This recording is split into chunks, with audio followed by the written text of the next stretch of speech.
Jesus é um momento todo especial. Primeiro porque na liturgia, na Eucaristia, nós já celebramos o mistério pascal de Cristo, do Cristo que se entregou, do Cristo que exatamente se ofereceu, se ofertou por nós, e ainda mais depois se revela, se manifesta a Santa Margarida Maria, exatamente apontando e falando da grandeza do seu coração. Costumo dizer que essas aparições, que esses momentos, é uma forma de Deus manifestar ainda mais a sua pedagogia, o seu jeito de ensinar, porque o jeito de Deus é muito bonito.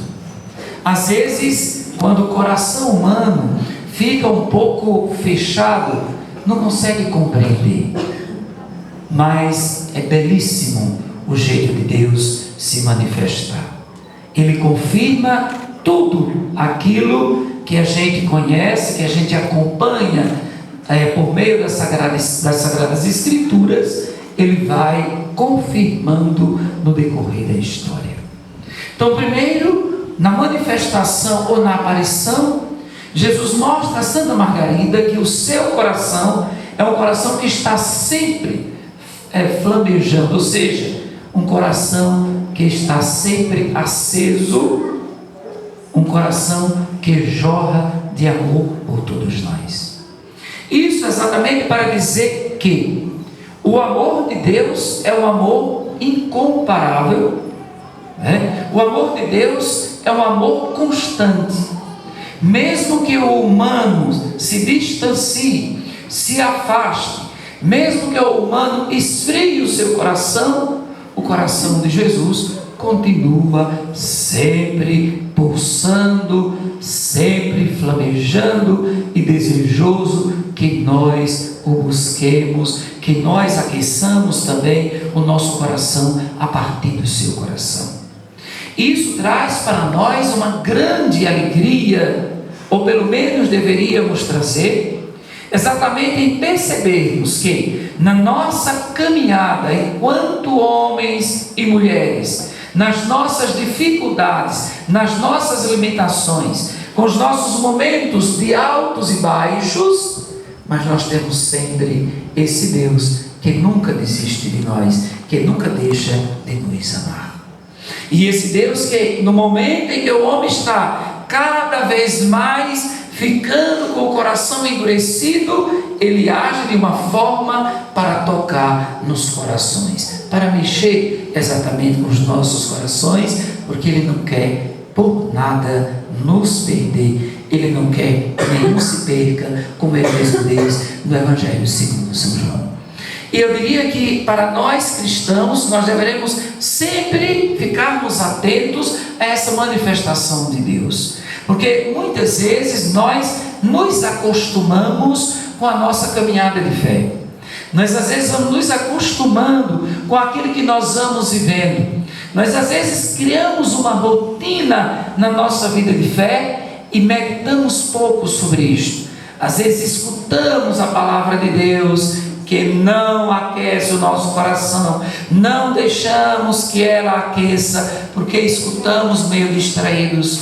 Muitas vezes esquecemos de olhar para, de recordar essas manifestações, como por exemplo da própria aparição do Sagrado Coração de Jesus. Esquecemos das manifestações exatamente de Deus em várias etapas, em vários acontecimentos da história, e isso às vezes vai nos deixando um pouco rebeldes, ou como diz o Papa Francisco, vai nos deixando meio egoístas, e por que não dizer, às vezes também nós ficamos subjetivistas, pensamos muito naquilo que é bom para nós, nas nossas ideias, e vamos esquecendo do projeto de Deus para nós.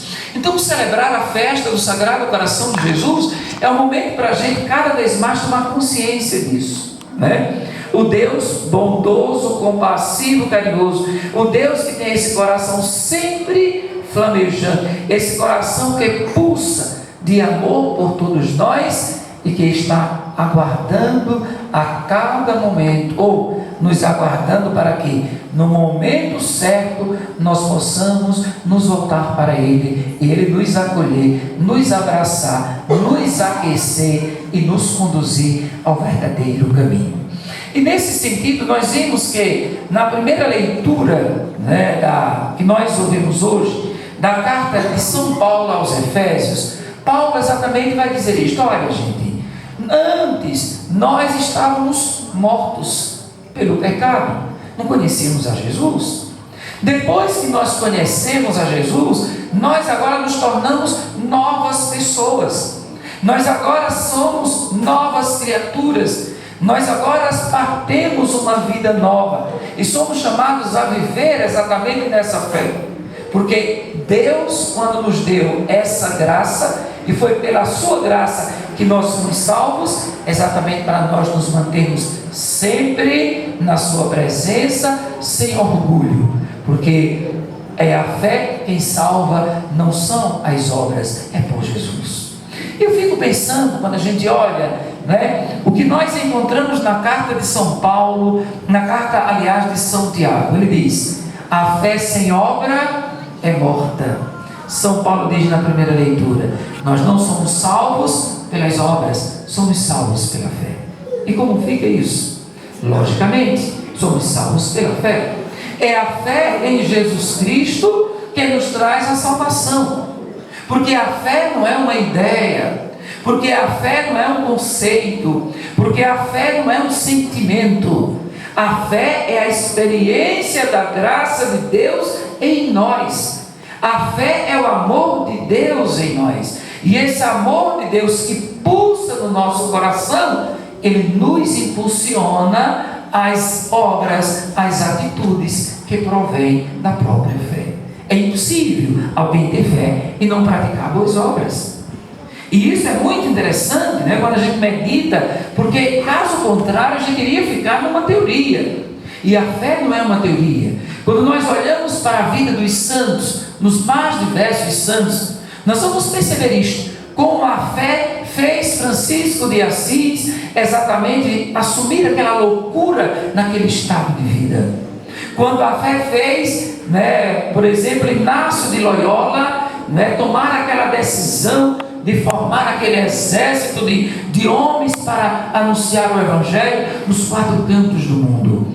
Quando a fé fez, por exemplo, Madre Teresa de Calcutá deixar o seu convento, de certa forma, toda a sua segurança para cuidar, para viver com os pobres, para se misturar com a ninguémzada, como a gente costuma dizer. A fé que fez, por exemplo, a nossa santa nordestina, Irmã Dulce, deixar também, sair do claustro, como se diz, ficar sozinha naquele convento, tocando lá na sua sanfona, para cuidar, para assistir os pobres. É a fé que move. Se fosse por outra razão, não se aguentava. Eu meditava esses dias dizendo: Dom Helder Câmara, por exemplo, que ele enfrentou na sua missão, se não tivesse fé, deixava tudo para trás. Mas é a fé e essa experiência do mistério do amor de Deus que envolve o coração, que impulsiona. É a fé que faz exatamente a pessoa dar passos na sua caminhada, a fazer essa verdadeira adesão por nosso Senhor. Eu dizia ontem, por exemplo, tomando a segunda leitura, quando São Paulo diz: olha, você, Timóteo, você deve anunciar, você deve evangelizar, oportuno, ou mesmo no momento que não seja tão oportuno. E eu ficava imaginando, mas a loucura de São Paulo nesse sentido, exatamente para dizer, porque a gente deve induzir no sentido positivo da palavra, ou melhor, a gente deve seduzir as pessoas por causa da fé. Porque quando o homem se deixa seduzir pela fé, ele faz semelhante ao profeta Jeremias. Ele chega no momento auge da perseguição, do seu sofrimento, diz: maldito o dia que minha mãe disse que tinha nascido um filho homem, Mas como eu posso me calar se uma coisa queima dentro de mim? Como eu posso me calar? Como eu posso ficar isento dessa situação se algo me envolve? Porque a fé, ela é assim. A fé é um mistério, o homem não consegue entender o porquê de certas atitudes. E eu penso, meus irmãos, que nos nossos tempos nós precisamos muito aprofundar sobre a fé. Aprofundar sobre a nossa fé para sermos mais igreja. Aprofundarmos a nossa fé para estarmos mais ao lado do Santo Padre. Aprofundarmos a nossa fé para sermos mais comunidade. Aprofundarmos a nossa fé para sermos mais irmãos. Aprofundarmos a nossa fé para termos mais convicção. Porque essa tendência ao egoísmo e ao subjetivismo, ela faz com que muitas vezes nós vivamos uma fé, mas não uma fé que procura corresponder com o coração de Jesus, mas uma fé que procura corresponder com os meus projetos pessoais, com as minhas ideias, com as minhas vontades. E lógico, meus irmãos, nós vamos entender que nem sempre a nossa vontade vai exatamente coincidir com a vontade de Deus. São Paulo, quando diz: olha, gente, nós temos uma oposição em nós. A carne se opõe ao espírito. Na condição de humano, tem momento que nós queremos as coisas de Deus, mas a nossa carne pede outra coisa. Ele está a ponto de, às vezes, a gente não fazer o bem que a gente quer e a gente faz o mal que a gente não quer. A gente tem uma oposição. E se a gente tem essa oposição, a gente precisa trabalhar sempre mais em nosso coração uma simples virtude, a virtude da humildade. Que é a virtude da humildade? Entender que Deus sabe tudo e eu não sei nada. Entender que Deus pode tudo e eu não posso nada. Entender que Deus é o Senhor do céu e da terra e que eu sou apenas uma criatura. Mas essa criatura, quando se submete ao seu Criador na fé, essa criatura, ela transcende, porque o amor de Deus, ou pela fé, o amor de Deus nos faz novas pessoas, nos faz novas criaturas. O homem é salvo pela fé. É a fé que nos salva, e essa fé que se converte em prática no dia a dia. Quando olhamos para o Evangelho de hoje, nós percebemos, Jesus está no caminho de Jerusalém. Lucas, que é chamado evangelista do caminho, já estamos no capítulo 12, e essa primeira catequese, depois do capítulo 10 até o capítulo 16, 17 por aí, é uma catequese bastante severa. É uma catequese exigente, porque é a catequese da cruz.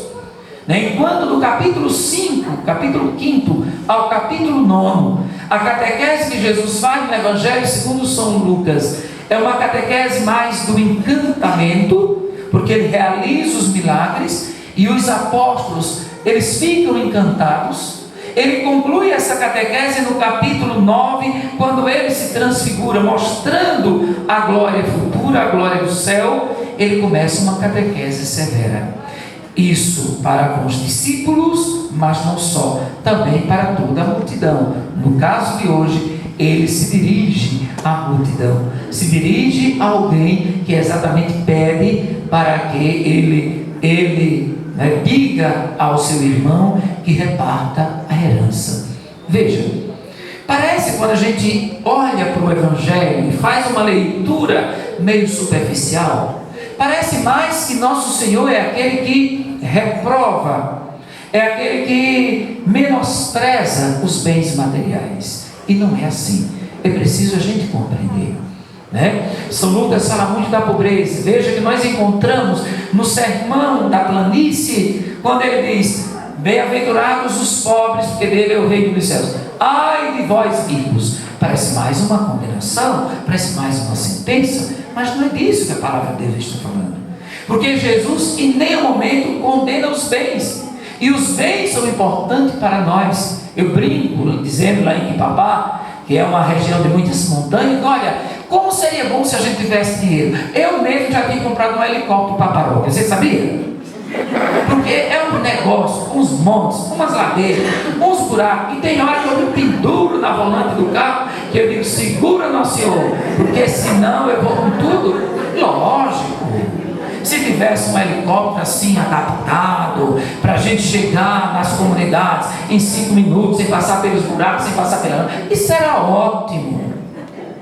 Se todos nós tivéssemos condições, tivesse como ganhar 5 salários mínimos, era uma beleza. O dízimo de vocês ia ser mais gordo e Padre Evandro já tinha feito, construído outra matriz já. Excelente. Será bom demais. Como seria bom se todos nós tivéssemos um carro o melhor possível, não precisasse usar uma saboneteirinha como às vezes tem por aí? Seria excelente. Como seria bom se a gente tivesse as coisas. Agora, o que é que Jesus está catequizando, está dizendo àquele homem? É preciso ter cuidado com a ganância. Ter cuidado com a ganância, porque a ganância, ela tem 3 grandes perigos. Primeira coisa do ganancioso, ele coloca a sua confiança nos bens. É uma desgraça a pessoa colocar a confiança nos bens. Eu digo que o coronavírus foi o que mais ajudou a gente a entender isso.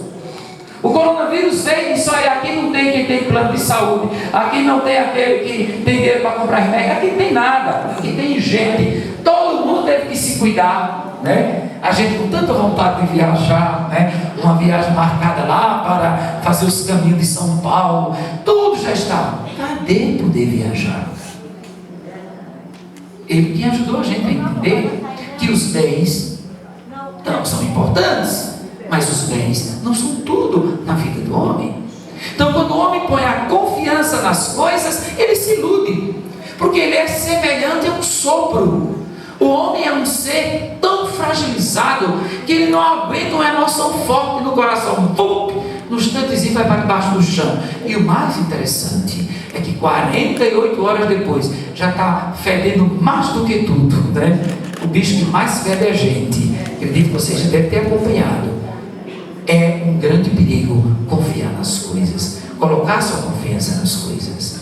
Mas o segundo grande perigo da ganância é exatamente a exploração do outro.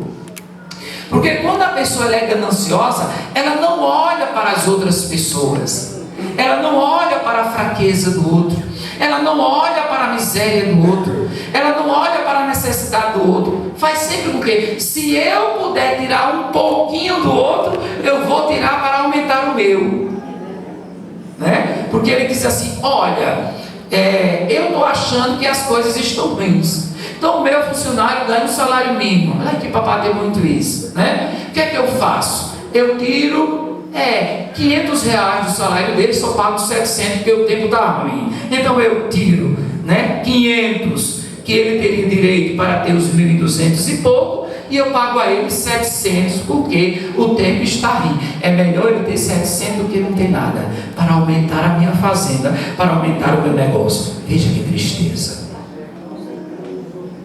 E uma tristeza por quê? Porque enquanto estamos neste mundo, as coisas não são tudo, mas nós dependemos dela. Para vocês virem para cá, alguém veio sem comer? De jeito nenhum, tiveram que se alimentar direitinho, porque se desmaiar vai dar trabalho para Evandro, Para vocês virem para cá, vocês tiveram que usar uma roupa, tiveram que ter dinheiro para comprar, tiveram que trabalhar. Ninguém vem para cá pelado, porque se vier também a gente ia botar para correr. Mas para que a festa fique boa, vocês também tiveram que trazer uma ofertazinha para botar na missa. Tiveram que trabalhar. E depois ainda comprar, parece que uma cartela do bingo, para levantar. Olha, não tem como a gente viver sem as coisas. Não tem como a gente viver sem o dinheiro. Não tem como a gente viver sem os bens. Então, quando uma pessoa ela acha que diante da sua, do seu desejo exagerado em relação às coisas, ela tira o que é dos outros, ela constrói o seu próprio inferno. Por quê? Porque enquanto o outro passa por privações, porque eu gosto de falar das coisas bem práticas, eu não prolongar não, mas eu gosto de dizer coisas práticas, Porque enquanto quem tem o dinheiro, ele compra exatamente aquilo que é melhor e melhor, e depois vai tomar remédio para ver se não engorda, igual a mim, todo segredo, né? Existe o outro que vai comprar o resto de feira, né? Vai lá comprar aquela sacolinha de tomate, aquela sacolinha de cebola que já está lá contada, porque ele já vai com o dinheiro contado para cada coisa. Lá em Que Papel eu tenho visto que no mercado tem, por exemplo, aquelas gorduras, eles vendem lá e está lá, R$1 cada gordura. Eu percebi agora em Que Papel que o povo compra ovo em unidade. Eu nunca tinha visto isso. Já ouviram por aí? Lá em Que Papel está lá, a unidade do ovo. Você compra 2 ovos, tá bonito em português, né? 2 ovos, 3 ovos, 4 ovos. Porque, ó, a crise lá embaixo.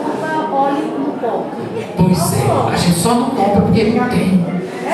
Mas se tivesse, a gente comprava. Porque o óleo de girassol custando R$24 uma lata, então veja. Então, diante disso, qual é o perigo? O que é que Jesus está chamando a atenção? A ganância é um grande mal. O discípulo de Jesus não pode ser ganancioso, porque na medida que ele é ganancioso, ele é desumano.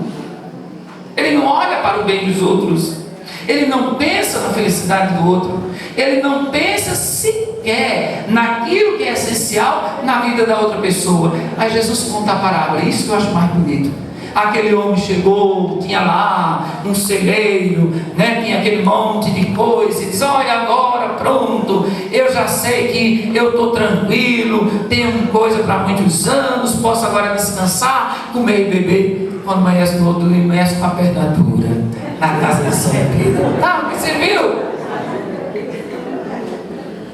Isso é muito interessante, meus irmãos, nós refletirmos sobre isto. Porque, como eu disse, costumo dizer, os bens são ótimos, são excelentes. É bom demais ter as coisas. Eu até me acostumei, se eu pudesse, eu fazia 3 viagens internacionais por ano. É bom demais. Agora, a gente precisa entender que diante das coisas, diante dos bens, a gente nunca pode exatamente buscar as coisas a qualquer custo, porque um dia tudo isso vai passar, só a graça vai permanecer.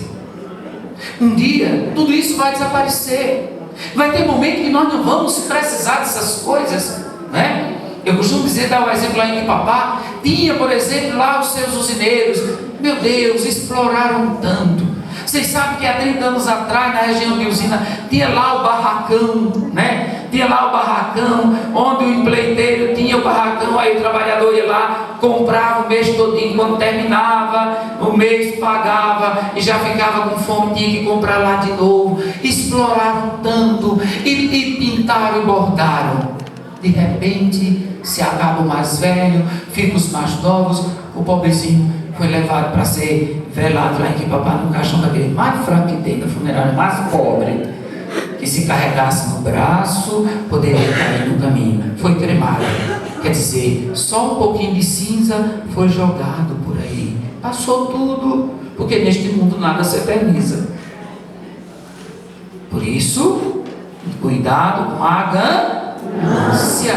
Cuidado com a ganância, né? Depois, um terceiro grande perigo da ganância é exatamente o perigo da pessoa usar e abusar. Por quê? Porque a ganância, ao mesmo tempo que faz com que a pessoa exagere no seu acúmulo de bens, faz com que a pessoa fique poderoso.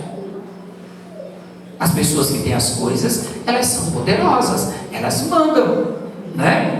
Você vai, por exemplo, para um caso de juiz, aí vai lá um pobre e vai um rico para uma confusão, né? Quem tem o dinheiro compra tudo, o pobrezinho arruma argumento para tudo, depois você sai com a mão na frente e outra atrás, sai abanando, porque o que tem ganha, exatamente porque tem as coisas, porque tem o poder, manda, ganha. Então Jesus está dizendo: o discípulo não pode ser ganancioso, porque as coisas deste mundo elas passam, né? E ainda a pessoa que ela dá consentimento à ganância, a pessoa que ela exatamente se ilude com a questão dos bens, ela perde o seu tempo. Ela não consegue viver a verdadeira liberdade. Ela não consegue viver a experiência de fé profunda, porque ela vai viver sempre uma ilusão, que ela vai viver sempre uma mentira, ela vai viver sempre um desejo, não vai ter tempo para conviver, não vai ter tempo para estar com as pessoas, não vai ter tempo para ter amizade sadia. Ela vai ficar sempre com desejo de possuir, e ela vai desperdiçar o seu tempo. E na medida que ela desperdiça o seu tempo e que ela toma determinadas atitudes, naturalmente ela vai perdendo a sua salvação, ela vai se esquecendo de Deus. E Jesus, quando conta esta parábola, para dizer: olha, gente, eu não quero que nenhum de vocês se perca. Eu quero tirar vocês das ilusões. Eu quero tirar vocês de determinadas coisas, porque a vida de vocês é mais importante do que todas as coisas. Porque o amor de Deus na vida de vocês é mais importante do que tudo. E na medida que você prioriza essa dimensão e você esquece do essencial, com certeza você se afasta do projeto de Deus e você não vai conseguir experienciar, experimentar, vivenciar a graça do amor de Deus. Porque quem dá muita confiança aos bens, ele faz dos bens o seu próprio Deus, ele faz dos bens o seu próprio amor. E como Jesus vai dizer mais adiante: onde está o teu tesouro, ali está o teu coração. Quem se apega demais às coisas esquece do tesouro, que é o próprio Deus. Quem se apega demais às coisas esquece de amar. Quem se apega demais às coisas esquece de ser presença na família. Quem deseja demais o dinheiro, ele termina esquecendo dos bens essenciais da vida e vai viver uma verdadeira ilusão. Portanto, a palavra de Deus, ela quer exatamente nos ajudar a pensar sobre isto, porque muitas vezes nós não temos essa ganância toda, mas às vezes nós temos algumas ilusões. Nós não temos essa ganância de quem gostaria de ter muitos bens, mas às vezes nós ainda não procuramos viver o essencial, nós não procuramos buscar aquilo que é mais importante na vida. Nós às vezes nos apegamos a coisinhas, nos apegamos a determinadas realidades, nos apegamos às vezes até às nossas próprias ideias e vamos como que bloqueando o projeto de Deus em nós. E quando a gente faz isso, a gente não dá passos. Porque, para concluir, meus irmãos, as coisas de Deus são fantásticas. Se a gente contemplasse mais, eu dizia hoje, conversando com uma freira, a gente conversando e dizendo para ela, citando São Francisco de Assis, como Deus age na vida do povo e na vida da igreja. No contexto que Francisco de Assis, por exemplo, se converteu, Francisco vai até Roma para falar com o Papa, é jogado de lá, inclusive joga lá no chiqueiro dos porcos, é puxado à força. Quando é de noite, Deus vai e se revela por meio de um sonho. O Papa vê a igreja caindo e aquele homem sustentando. Olha, mas o Papa estava numa riqueza, naquele momento predominava a aristocracia, a igreja vista como toda poderosa. Aparece aquela criaturazinha que foi exatamente um sinal, ou foi, podemos dizer, um meio, um instrumento, mas Deus agiu na igreja, porque aquele que estava lá, com toda a sua dificuldade, mas ele tinha a graça de estado, e Deus se manifesta em quem tem a graça de estado, para exatamente poder realizar a sua grandeza. Então, isso para nós é muito importante para dizer: você tem fé? Você acredita em Jesus? Você procura viver a sua vida de fé? Tenha certeza que mesmo que você caia aqui e caia acolá, mesmo que você passe por momentos de fraqueza, mesmo que você passe por determinadas situações, Deus vai usar sempre de uma forma para lhe pescar, para tirar você do abismo. Por isso você não pode desistir dele, você não pode desistir da sua vivência de fé. E você tem que abrir sempre o seu coração, para que muitas horas você escute a palavra de Deus e você fique mexido por dentro.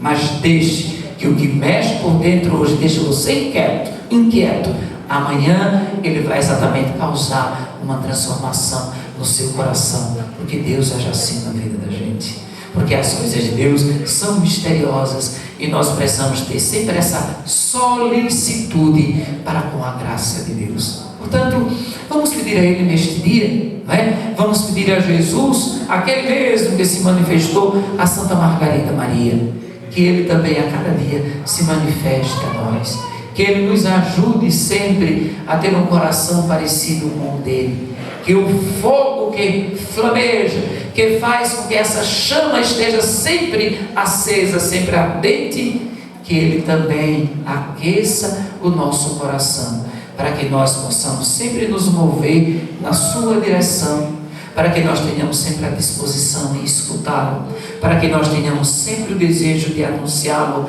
para que nós sejamos também sinais da sua presença neste mundo, assim como foi Santa Margarida Maria de Alacoque.